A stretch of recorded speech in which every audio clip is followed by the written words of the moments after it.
Greetings and welcome back to the channel, guys. A new dev update dropped today and there's a lot of really useful information about the new expansion in there. So I want to go over everything as quick as possible and really compile that down into a nice tight block of information for you guys so you know everything that's important. I'm not going to be covering the story aspect, but everything else that is new and exciting we will be talking about. So let's get started. So the first thing I want to talk about is mounts. So what we know now is there's going to be a horse head icon on the map in Everfall. That's how you can find the quest. First you will get the horse, then later on you will unlock the wolf, and then the last one is going to be the lion. You can keep the mounts forever, so they're not going to expire or die or anything. You can keep them forever.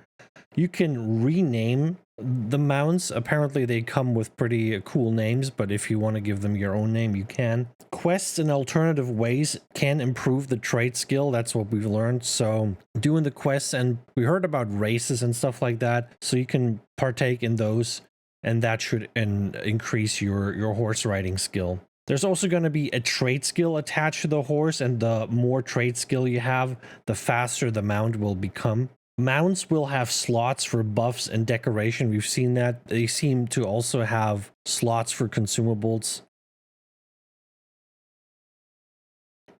All right, the next thing I want to talk about is the level cap increase. The new max level is 65. The new max gear score is 700. The main story quest is going to level you up naturally. So you're just going to do that and you're going to end up having a level 65 roughly.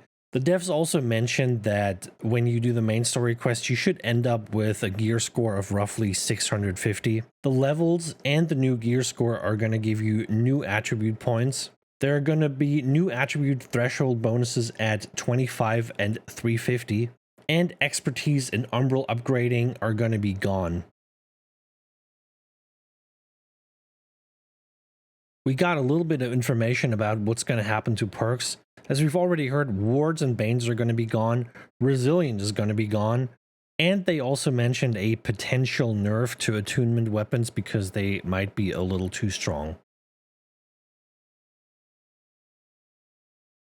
There's going to be a new system called loot biasing, which will give you less gear but more meaningful gear.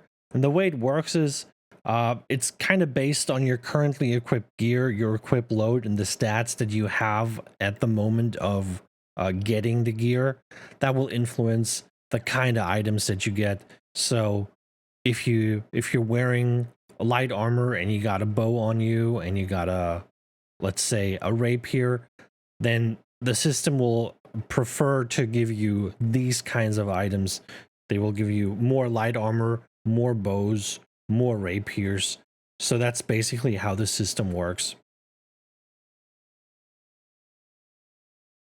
Next up is trait skill changes. So in the new expansion, trait skills will go up to 250. Your aptitude levels will be paused until you reach level 250, and they will continue, and they will basically pick up where you left off after you reached 250. There's going to be new gatherable items in the world, so probably for like the artifact weapons or just up to 700 gear score items. You're going to find new items that you can use for crafting, and of course there's going to be new refining options for these new materials. Let's talk about crafting. So in the new update, you're going to have way more control when it comes to crafting. There's going to be prismatic scarabs that will allow you to pick all the perks on the item that you want. And there's also going to be an item called the Azoth Inductor that will allow you to craft at a guaranteed max gear score. And you can combine these two to basically create a best in slot item. There are some time limitations, apparently some cooldowns. We don't know how many of these items you can craft per day or per week, or what these limitations are going to be, but we know that they're going to be there. So there's not a ton of new info about factions, but what we know is there's going to be a 6th faction rank that you can get, and there's going to be new tier 6 items for the new rank in the faction shop, We don't really know if this is just going to be gear or if there's going to be new items. I can maybe see the Azoth inductor being in there, or I don't know where else you would get that. But I really hope they make the tier 6 shop items something that you can use long term and not something that only is beneficial for a short time. Let's talk artifacts. So artifacts are new items that have a very unique playstyle defining perk on them. They're limited to 1 per weapon, 1 per armor piece, and 1 per jewelry piece. They have 6 perks that start locked, and they require quests and objectives to be unlocked. And once you've unlocked them all, you unlock the full power of the artifact weapon. So we don't know for sure which artifacts are going to be available in game, but we've heard about a couple of them. And here's all the ones that I have heard about. Let's start off with Vengeance. Vengeance is a life staff that lowers healing by 50% but increases damage of orb and beacon significantly. Maybe even light and heavy attacks, we don't know that yet, but basically orb and beacon are the 2 offensive skills on the life staff, and they will gain a lot of damage. How much damage? We don't know. The next one is Scorpion Sting.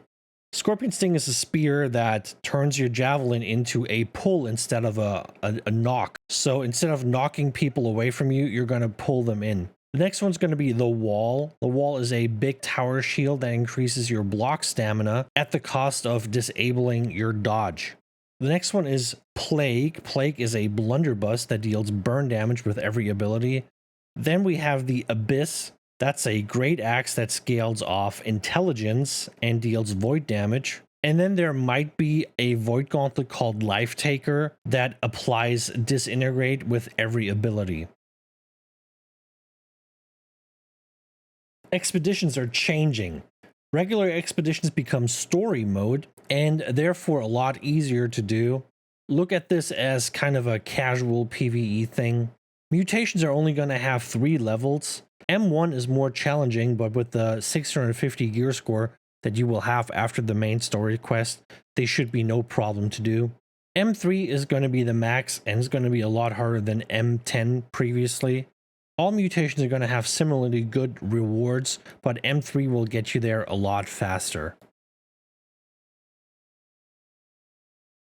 Primal Fury is the new hardware that we're going to be getting. What it does is it makes your character grow.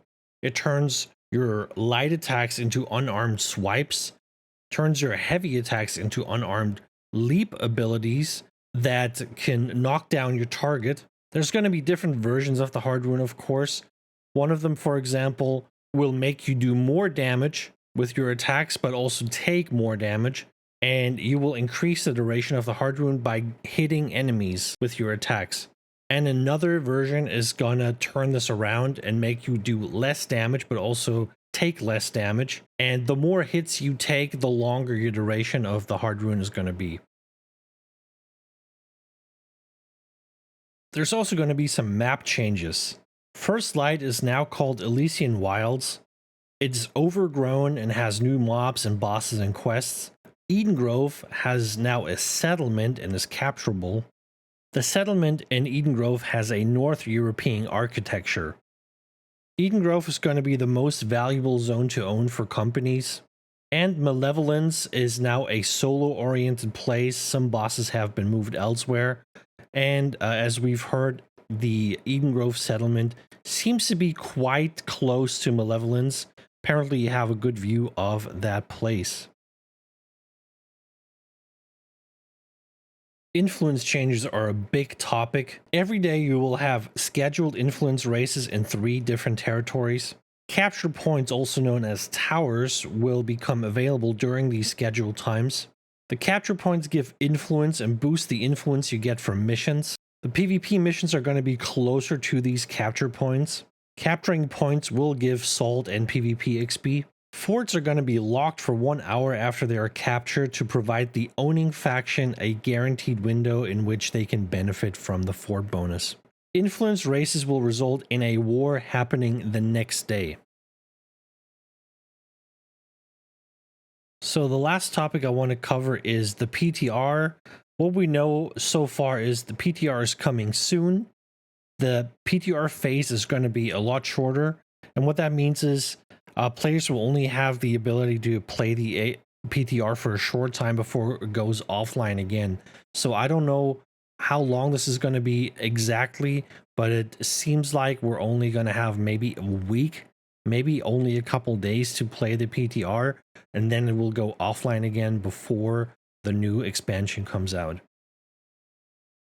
So yeah, that's all I wanted to cover. That is most of the information that we got today from the dev video. I hope you learned something. I hope you liked it. I will give you all the topics we talked about in a little condensed format right now, so you can read over it real quick and get a quick overview over what's happening. But yeah, that's it for today. I hope you like it, guys. If you learned something, please like, subscribe, and comment. And also check out the long form video that I made last week that goes over all the changes in more detail, which is going to look like this.